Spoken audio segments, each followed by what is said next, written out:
I hope everyone remembers how good Game of Thrones was. I hope you can hear me over the fan. It's not turning off because Ireland is now cold and will remain that way for quite a while. So I have my little Dimplex heater, but I need to get an infrared heater. So squatting today, not short on time, but prompt on time. Truly my own fault today. Frolicking with the boy. So Saturdays, as you may have seen for the last while, are the heavy single day. If you want to see what I do most sessions, go to Instagram. I remember how good Game of Thrones was. Especially the last season was shit. But the Battlefield Winterfell was so good. I'm not going to talk to you during the squats because I want to listen to my music and it'll be a copyright band and I want to focus. Also, my wrist is sore. Oh, hip flexors are tight. Tight. Okay, let me show you some good PNF for hip flexors. I did the insult. Okay, so grab bottom of your shin. Pull it back first. Oh, it's tight already. Then pulling. I'm going to push into my hand for 10-ish seconds. Don't count. Don't be like, he didn't do it for 10. Don't be a gimp. Okay, and then stretch a little further. Hold that for 10 to 15 seconds. And push again. Then stretch again. Oh, it's tight. It is tight. The quads are so big, my leg can't even rest on the ground. Fuck me. I did buy suit pants off the rack though. Not for my wedding, I got those custom made, but I bought suit pants because I like good quality clothes for as cheap as possible. Okay, it feels a little bit looser. Same on the other side.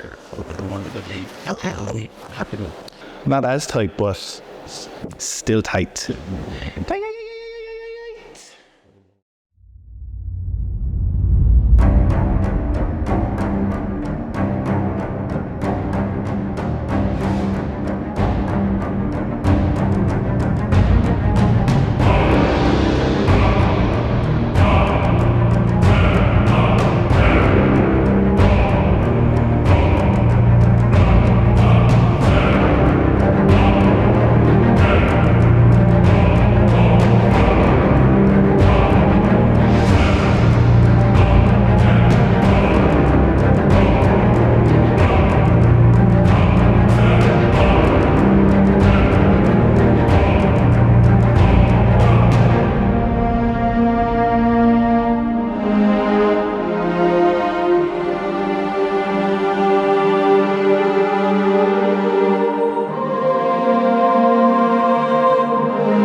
290 kilos.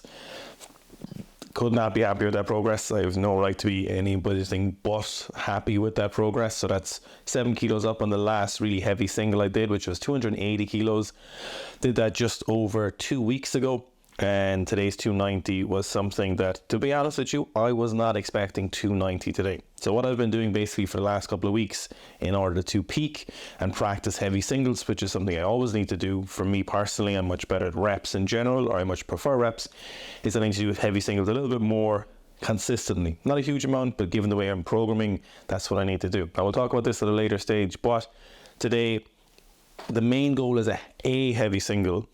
The cherry on top is a heavier single than I've done before, or at least a heavier single than I've done last week. Now today I was, to be honest, while the bar felt light, my lower body pretty achy, so I'd build back up from the 240 5x5 week and a half ago, topped out at 240 by 5 on Thursday, which you just saw in the last training vlog.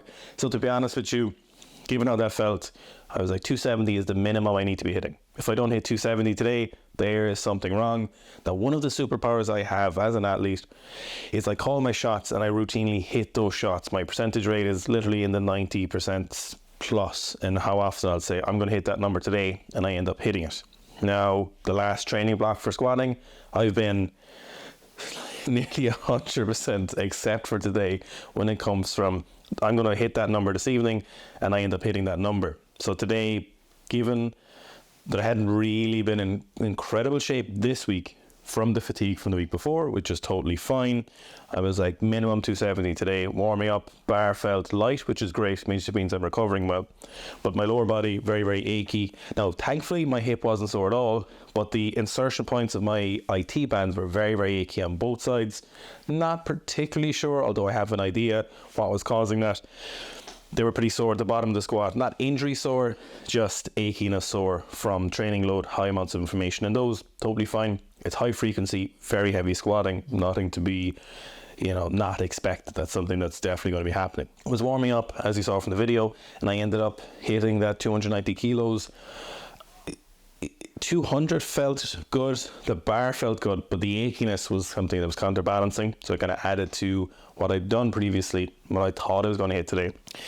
So I jumped from 220 to 250, and I was like, okay, 250 is decent, not great though. It wasn't a 250 where I was like, I'm going to hit 290 today, but I said minimum 270.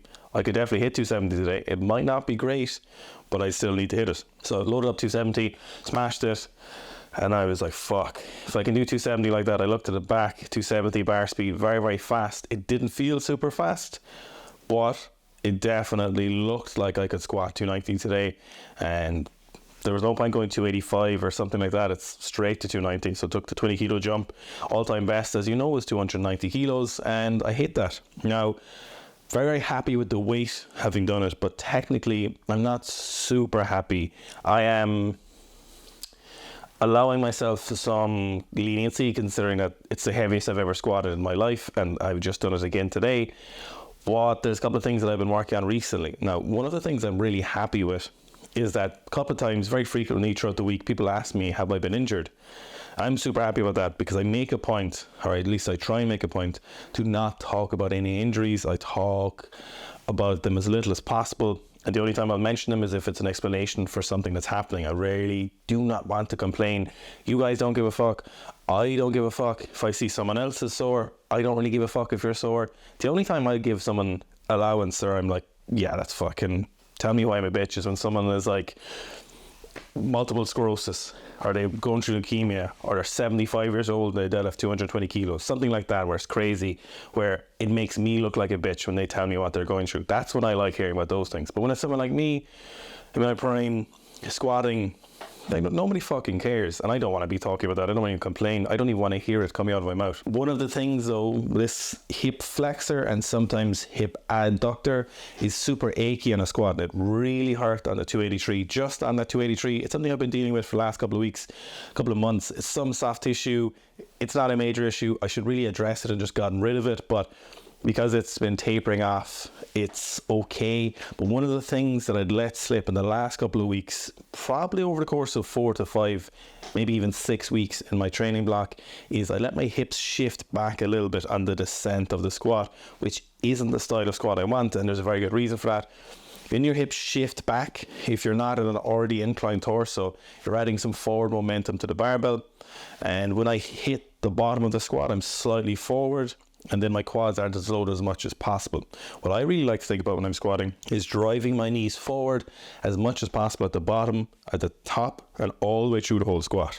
So when I begin the squat, I push my knees forward, I hit the rock bottom, I'm still pushing my knees forward, and then I'm trying to maintain that upper back position as much as possible. Now on the 290, one of the things that I've also been dealing with is this wrist is super fucking sore. I can't put any pressure on this wrist. It's similar to the tendinopathy I've had my wrist before. It's been on for a couple of months.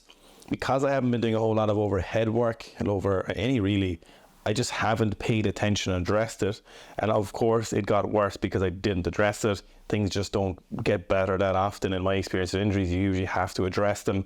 So I can't put my wrist into any amount of extension with a pressure on it. So I can flex up like this, a little bit of pain, but if I was to put pressure on this with an open palm, a lot of pain out of there. Maybe 7 to 8 out of pain, 10 in the pain scale. So one of the things I'm doing in the rack position is it actually hurts to rack the barbell in the back squat, funnily enough. And if I keep my wrist straight like this, which is what I want to do, which is a much better position, it puts a lot of pressure on my wrist. And I should have taped it or wrapped it today because it was particularly sore, but I didn't. So I just continued on to squat because I don't think I had any wraps or anything to wrap it with in the shed. So squatting, I should be able to maintain a wrist position like this, but instead I'm like this. Then this happens, I kick up with my elbows, then I end up with this thoracic rounding at the top, a little bit of chest drop, a little turtleneck, snapping turtleneck, which is not a good position because I'm rounding my upper back and I'm pushing the barbell forward. I'm loosening this whole structure. This little bit of knee valgus happens then. Whereas in reality, I want to be like this in a fully extended position with that straight wrist, driving vertically up through the barbell with a much tighter upper back. Now, some people might say, and I've seen this a few times online, where it'll be like, oh, the technique you use at max weights, that's your real technique. That's the real representation of what your body wants to do. No, that's not true. That's such a fallacy. It really irritates me. It's an excuse for shit technique. I am well built for squatting, and even I have technical degradations that are not optimal, and I need to work on those at heavy weights. Heavy weights expose your technical inadequacies. You work on those inadequacies at the lighter and working sets to ensure that you've better quality technique at the top sets. Yeah, you don't have to be an absolute technique Nazi, but technique over everything when you're trying to maximize your strength capacities. It is so important, and it's something that I believe in more than ever. It's something you should always be working on, whether that's something as technical as the snatch or as simple as the squat, the back squat. You should always be trying to refine it. Yeah, you should work hard, clearly, as what I'm doing, before anyone tries to attack a little fallacy there as well or pull on a string. But you should always be working for that high quality technique, and I'm no different. So I should have been stacked like this in the squat, a much more upright upper back, but then I let it round a little bit. So it was better on the 270, but again, 290, you need practice with those weights as well. So I'm hoping next time when I come back and hit 290 or more, it's going to be a much better quality technique. So I need to work on those. Today's pre-workout was 10 grams of creatine, 3 grams of taurine, 10 milligrams of Nupept, some B complex, and a Portuguese custard pastry. So a high caliber, high class pastry, and a few other things. So today's session was also kind of rushed, funnily enough. I actually had 25 minutes, 30 minutes since I touched the bar to get the session done because I had fatherly duties. Now, as you know, I am hugely committed to training as much as anyone can be, but I am more committed to my family and my son, of course. So I had to rush through those to get them done. Entirely my own fault. I had actually a lot more time to train, but I was, as I call, dilly-dallying. I was a little bit lacking in the discipline, messing around, farting around the place before I went training. So main thing I prioritize today, when I'm going for a heavy single, and this is something I'd recommend for a lot of you, is I think it's better to front load your warm-ups if you're high frequency squatting or if you're very, very strong. So if you're someone who's particularly strong, what can happen is if we do a more typical medium to low volume style of warm-up, so if I went 120, 170, kind of one sets at each, not particularly warmed up, especially if you're coming from a higher volume straight into a max in that same week, that time period isn't great. So what I like to do, I like 6 sets at the bar, 6 sets at 70, 5 sets at 120, and then I went 170, 200, 220, 250, 270, 290. So it allowed me, once I did 200, I only did a single at 200. I did a triple at 170 instead of 5. I think it was a triple, we'll see in the video. Single at 200, single at 220, single at 250, single at 270, boom, 290. I actually only had less than a minute between, I think, 270 and 290